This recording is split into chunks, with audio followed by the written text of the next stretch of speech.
ನಮಸ್ಕಾರ. Welcome to sweet news about diabetes by doctor Suman. ಸಾಕಷ್ಟು ಮಾಹಿತಿಗಳು ಡಯಾಬಿಟಿಸ್ ಬಗ್ಗೆ ಕೊಡ್ತಾ ಬಂದಿದ್ದೀವಿ. ಇವತ್ತು ಇನ್ನೂ ಒಂದು ಒಳ್ಳೆಯ ಮಾಹಿತಿ ಕೊಡೋಕ್ಕೋಸ್ಕರ ಬಂದಿದ್ದೀವಿ.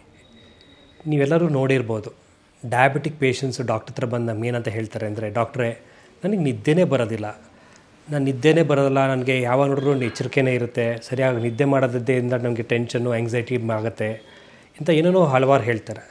ನಾನು ಅವ್ರಿಗೆ ಹೇಳೋದಿಷ್ಟೇ, ಹೌದಮ್ಮ, ಡಯಾಬಿಟಿಸ್ ಇರೋ ಪೇಷಂಟ್ಸ್ಗೆ ನಿದ್ದೆ ಸ್ವಲ್ಪ ಕಮ್ಮಿ ಇರುತ್ತೆ, ಬಟ್ ಕೆಲವೊಂದನ್ನು ನಾವು ಕರೆಕ್ಟಾಗಿ ಫಾಲೋ ಮಾಡಿದ್ರೆ ಡೆಫಿನೆಟ್ ಆ ನಿದ್ದೆನೂ ಚೆನ್ನಾಗಿ ಬರುತ್ತೆ, ಕಂಟ್ರೋಲು ಚೆನ್ನಾಗಾಗುತ್ತೆ ಅಂತ ಹೇಳ್ತೀವಿ. ಬಟ್ ಇನ್ನೊಂದು ಜ್ಞಾಪಕ ಇಟ್ಕೊಬೇಕು, ಡಯಾಬಿಟಿಕ್ ಪೇಷಂಟ್ಸ್ಗೆ ನಿದ್ದೆ ಸರಿಯಾಗಿ ಬರದೇ ಇದ್ದರೆ ಅವರಿಗೆ ಡಯಾಬಿಟಿಸ್ ಬೇಗ ಜಾಸ್ತಿ ಆಗುತ್ತೆ, ಕಂಟ್ರೋಲ್ ಸಿಕ್ಕಲ್ಲ. ನಾಟ್ ಓನ್ಲಿ ದ್ಯಾಟ್, ಇನ್ನೂ ಹಲವಾರು ಥರ ಪ್ರಾಬ್ಲಮ್ಸು ಬರೋ ಚಾನ್ಸಸ್ ಜಾಸ್ತಿ ಆಗುತ್ತೆ. ಅದಕ್ಕೋಸ್ಕರ ನಿದ್ದೆ ತುಂಬಾ ಅವಶ್ಯಕತೆ. ನೀವು ಕೇಳ್ಬೋದು, ಡಾಕ್ಟ್ರೇ ನಿದ್ದೆ ಏನು ಮಾಡುತ್ತೆ, ನಿದ್ದೆ ನಮ್ಗೆ ಯಾಕೆ ಅಷ್ಟು ಅವಶ್ಯಕತೆ ಮನುಷ್ಯನಿಗೆ ಅಂತ ಕೇಳ್ಬೋದು. ನಾವು ಹೇಳೋದಿಷ್ಟೇ, ಯಾವುದೇ ಡಯಾಬಿಟಿಕ್ ಪೇಷಂಟ್ಸ್ ಆಗಲಿ ಅಥವಾ ನಾರ್ಮಲ್ ಪೇಷಂಟ್ಸ್ ಆಗಲಿ ಸುಮಾರು 6ರಿಂದ 8 ಗಂಟೆಯಷ್ಟು ನಿದ್ದೆ ಮಾಡಲೇಬೇಕು. ನಿದ್ದೆ ಮಾಡದೇ ಇದ್ದರೆ ಅವ್ರ ಬಾಡಿ ಆ್ಯಕ್ಟಿವ್ನೆಸ್ ಬರೋಲ್ಲ. ನಿದ್ದೆ ಯಾಕೆ ಮಾಡಬೇಕು, ವಾಟ್ ಈಸ್ ದ ರೀಸನ್, ಅದೇನು ಹೆಲ್ಪ್ ಮಾಡುತ್ತೆ ಬಾಡಿಗೆ ಅಂತ ನೀವು ಕೇಳ್ಬೋದು. ಯೂಶ್ವಲಾಗಿ ನಾವು ಏನು ಅಂದ್ಕೊಂಡ್ಬಿಟ್ಟಿದ್ದೀವಿ, ನಾವು ನಿದ್ದೆ ಮಾಡ್ತಿದ್ದಂಗೆ ಕಂಪ್ಲೀಟ್ ಬಾಡಿ ಶಟ್ ಆಫ್ ಆಗುತ್ತೆ ಅಂದ್ಕೊತಿದ್ದೀವಿ. ಅಂದರೆ ಎಲ್ಲನೂ ಸ್ಟಾಪ್ ಆಗುತ್ತೆ ಕೆಲಸ ಮಾಡೋದು, ಎಲ್ಲನೂ ರಿಲ್ಯಾಕ್ಸ್ ಆಗಿಬಿಡುತ್ತೆ ಅಂತ. ಆ ಥರ ಏನಿಲ್ಲ, ಹಾರ್ಟ್ ಮಾತ್ರ ಕೆಲಸ ಮಾಡ್ತಾನೇ ಇರುತ್ತೆ. ಅದೇ ರೀತಿ ಬ್ರೈನ್ ಕೂಡ, ಬ್ರೈನ್ ಆ್ಯಕ್ಟಿವೇಟ್ ರೀಚಾರ್ಜ್ ಆಗೋದು ಯಾವಾಗ, ನಾವು ನಿದ್ದೆ ಮಾಡಿದಾಗ.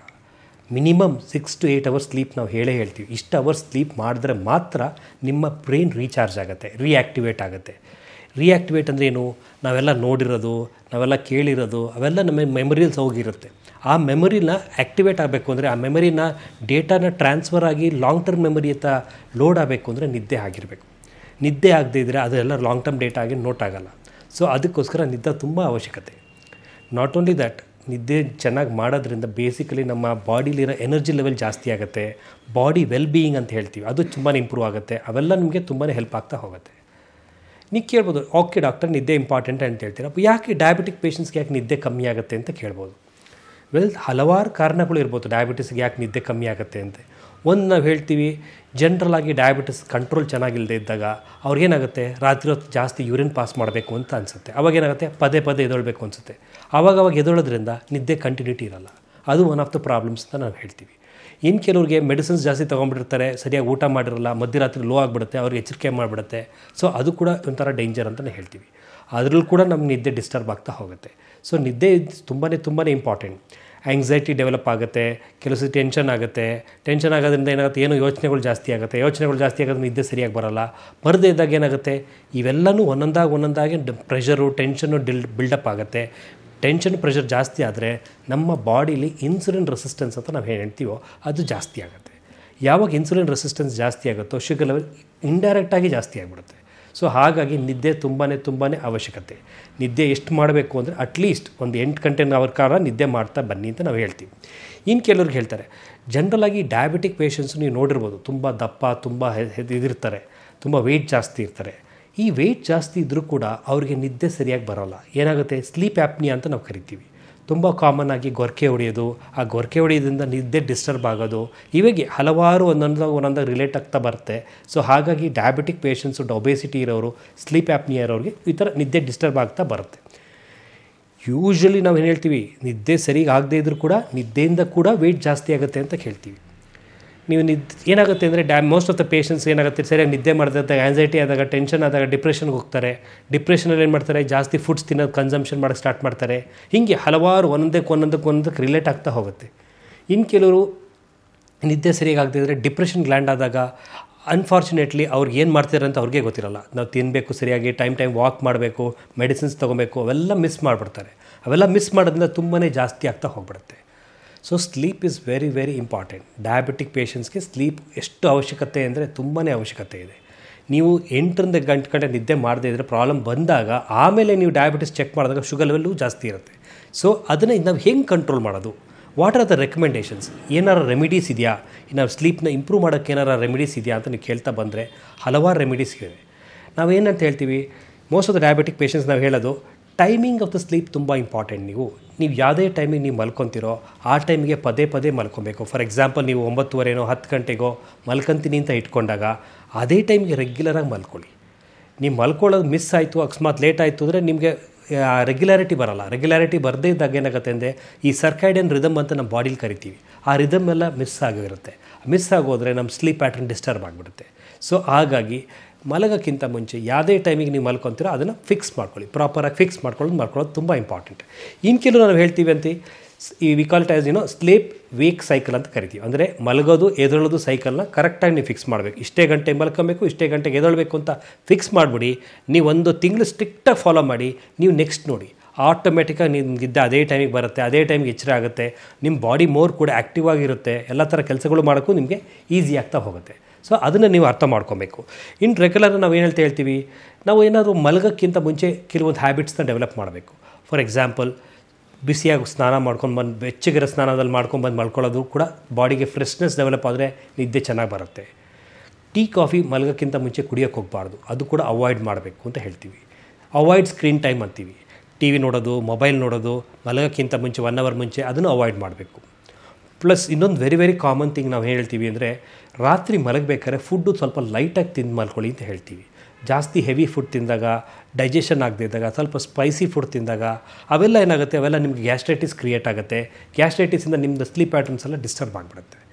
ಸೊ ಅದನ್ನೆಲ್ಲ ನೀವು ಟೈಮ್ ಕರೆಕ್ಟಾಗಿ ರೆಗ್ಯುಲರಾಗಿ ಮಾಡ್ತಾ ಹೋಗಬೇಕು. Most important 1 to 1.5 hours before sleep, ಮಲಗೋಕ್ಕಿಂತ 1.5 ಗಂಟೆ ಕಾಲ ಮುಂಚೆ ನೀವು ಊಟ ತಿಂದಿರಬೇಕು.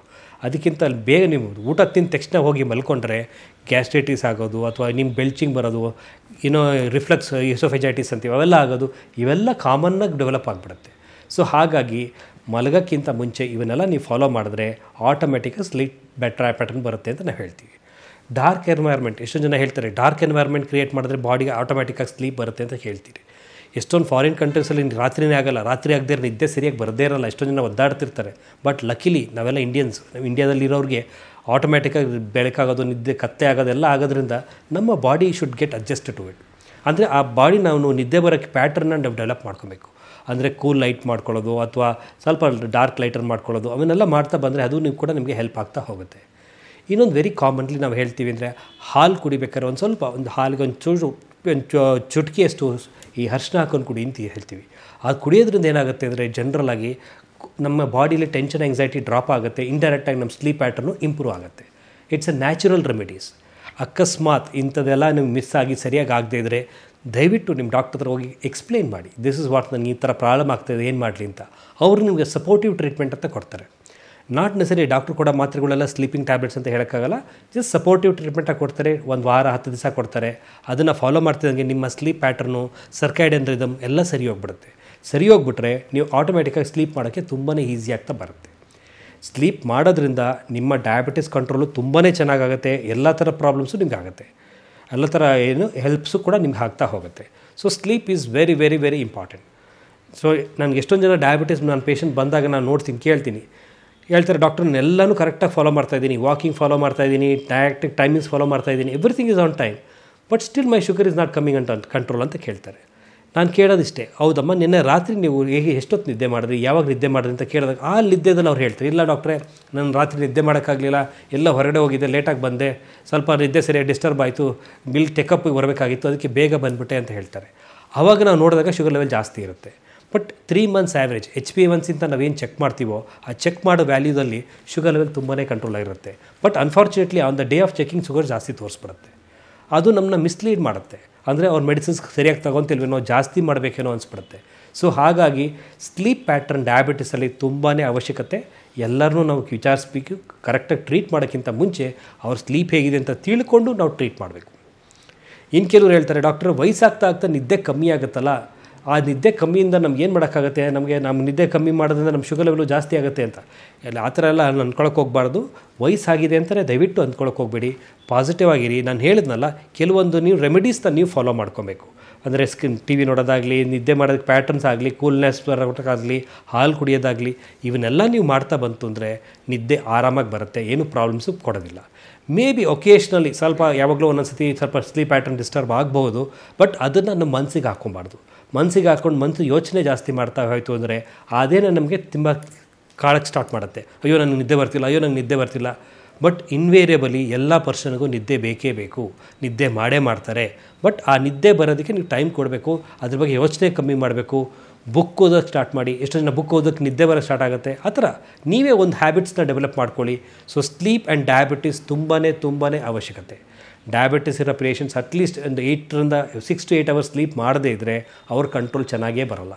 ನಾನು ಎಷ್ಟೇ ಟ್ಯಾಬ್ಲೆಟ್ ಚೇಂಜ್ ಮಾಡಲಿ, ನಾನು ಎಷ್ಟೇ ಇದು ಮಾಡಲಿ ಅಷ್ಟು ಹೆಲ್ಪ್ ಆಗೋಲ್ಲ. ವಾಕಿಂಗ್ ಅಂತಲೂ ಹೇಳ್ತೀವಿ. ನೀವು ಮಲ್ಗೋಕ್ಕಿಂತ ಮುಂಚೆ ಎಷ್ಟೊಂದು ಜನ ಸ್ವಲ್ಪ ಒಂದು 10 ನಿಮಿಷ 15 ನಿಮಿಷ ವಾಕ್ ಮಾಡ್ತಾರೆ. ವಾಕ್ ಮಾಡಿ ಸ್ವಲ್ಪ ಬಾಡಿನ ಸ್ಟ್ರೈನ್ ಔಟ್ ಮಾಡ್ಕೊತಾರೆ. ಸ್ಟ್ರೈನ್ ಔಟ್ ಮಾಡ್ಕೊಳ್ಳೋದ್ರಿಂದ ಬಾಡಿ ಬಾಡಿ ವೀಕ್ ಆದಾಗ ಆಟೋಮೆಟಿಕ್ಕಾಗಿ ಸ್ಲೀಪ್ ಬಂದೇ ಬರುತ್ತೆ. ಸ್ಟ್ರೈನ್ ಆದಾಗ ಸ್ಲೀಪ್ ಬಂದೇ ಬರುತ್ತೆ. ಸೊ ಆ ಥರ ನೀವೇ ಒಂದು ಪ್ಯಾಟರ್ನ್ ಡೆವಲಪ್ ಮಾಡಿ, ನೀವೇ ನಿಮ್ಮ ಬಾಡಿಗೆ ಯಾವ ಥರ ಹೆಲ್ಪ್ ಆಗುತ್ತೆ ಅಂತ ನೋಡಿ ಫಾಲೋ ಮಾಡಿ. ಎಷ್ಟೋ ಜನ ಹೇಳ್ತಾರೆ, ಡಾಕ್ಟರ್ ನನಗೆ 10 ವರ್ಷದಿಂದ ಸರಿಯಾಗಿ ನಿದ್ದೆನೇ ಬರ್ತಿಲ್ಲ ಹಿಂಗೆ ಅಂತ ಹೇಳ್ತಾರೆ. ಅವಾಗ ಏನು ಹೇಳ್ತೀವಿ, 10 ವರ್ಷದಿಂದ ಯಾರೂ ನಿದ್ದೆ ಮಾಡ್ದಂಗೆ ಬದುಕೋಕ್ಕಾಗೋದೇ ಇಲ್ಲಮ್ಮ. ಮೋಸ್ಟ್ಲಿ ನೀವು ನಿದ್ದೆ ಮಾಡ್ತಾ ಇದ್ದೀರಾ, ಸರಿಯಾಗಿ ಮಾಡ್ತಿಲ್ಲ. ನೀವು ಯಾವಾಗ ಮಾಡ್ತೀರಾ ಅಂತ ಕೇಳಿದಾಗ, ಡಾಕ್ಟರ್ ಮಧ್ಯಾಹ್ನ ಟೈಮಲ್ಲಿ ನಾನು ನಿದ್ದೆ ಮಾಡ್ತಾಯಿದ್ದೀನಿ. ಮಧ್ಯಾಹ್ನ ನಾನು ಫಾರ್ ಎಕ್ಸಾಂಪಲ್ ಇವಾಗ ಈ ಒಂದು 1 ಗಂಟೆ ಅಥವಾ 1:15 ಊಟ ಮಾಡಿದ್ಮೇಲೆ ಒಂದು 2 hours 3 hours ನಿದ್ದೆ ಮಾಡಿಬಿಡ್ತೀನಿ ಅಂತಾರೆ. ಅದು ತಪ್ಪಾಗ್ಬಿಡುತ್ತೆ. ಸೊ ಯೂಶ್ವಲಾಗಿ ಏನಾಗುತ್ತೆ ಅಂದರೆ, ನೀವು ಮಾಡೋಂಗಿದ್ರೆ ಕರೆಕ್ಟಾಗಿ ನೈಟ್ ಟೈಮ್ಸಲ್ಲಿ ಮಾಡಿದ್ರೆ ಬೆಟರ್ ಸ್ಲೀಪಿಂಗ್ ಅಂತ ಹೇಳ್ತೀವಿ. ಮಾಡಿ ಆಫ್ಟರ್ನೂನ್ ನ್ಯಾಪ್ ಮಾಡಿ 20 minutes 15 to 20 minutes power nap ಅಂತ ಕರಿತೀವಿ. ಅದು ಇಂಪಾರ್ಟೆಂಟ್. ಅದು ಬಿಟ್ಟು ಬೇರೆ ರಾತ್ರಿ ಹೊತ್ತು ನೀವು ನಿದ್ದೆ ಕಮ್ಮಿ ಮಾಡಿ ಮಧ್ಯಾಹ್ನ ಹೊತ್ತು ನಿದ್ದೆ ಮಾಡಿದ್ರೆ ಅದು ನಿಮಗೆ ಹೆಲ್ಪ್ ಆಗೋಲ್ಲ. ಸೊ ಹಾಗಾಗಿ sleep pattern, continuous sleep pattern for 6 to 8 hours ತುಂಬಾ ಅವಶ್ಯಕತೆ. ಈ ಪ್ಯಾಟ್ರನ್ ನೀವು ಫಾಲೋ ಮಾಡಿಕೊಂಡು ನಿಮ್ಮ ಡಯಾಬಿಟಿಸ್ನ ಕಂಟ್ರೋಲ್ ಚೆನ್ನಾಗಿ ಇಟ್ಕೊಳ್ಳಿ. ಮುಂದೆ ನಿಮ್ಗೆ ಏನು ಪ್ರಾಬ್ಲಮ್ಸು ಬರದಂಗೆ ಆರಾಮಾಗಿ ನೀವು ಕಂಟ್ರೋಲ್ ಮಾಡ್ಬೋದು. ನಿಂಗೆ ಹೇಳ್ತಾ ಈ ಸ್ಲೀಪ್ ಬಗ್ಗೆ ಮಾತು ನಾನು ಮುಗಿಸ್ತಾ ಇದ್ದೀನಿ. ಏನಾರು ಅನುಮಾನ ಇದ್ದರೆ ಎನಿ ಟೈಮ್ ನಿಮ್ಮ ಜೊತೆಗೆ ಬಂದು ವಿಚಾರ ಮಾಡಿ ಡಿಸ್ಕಸ್ ಮಾಡೋಣ. Okay, thank you.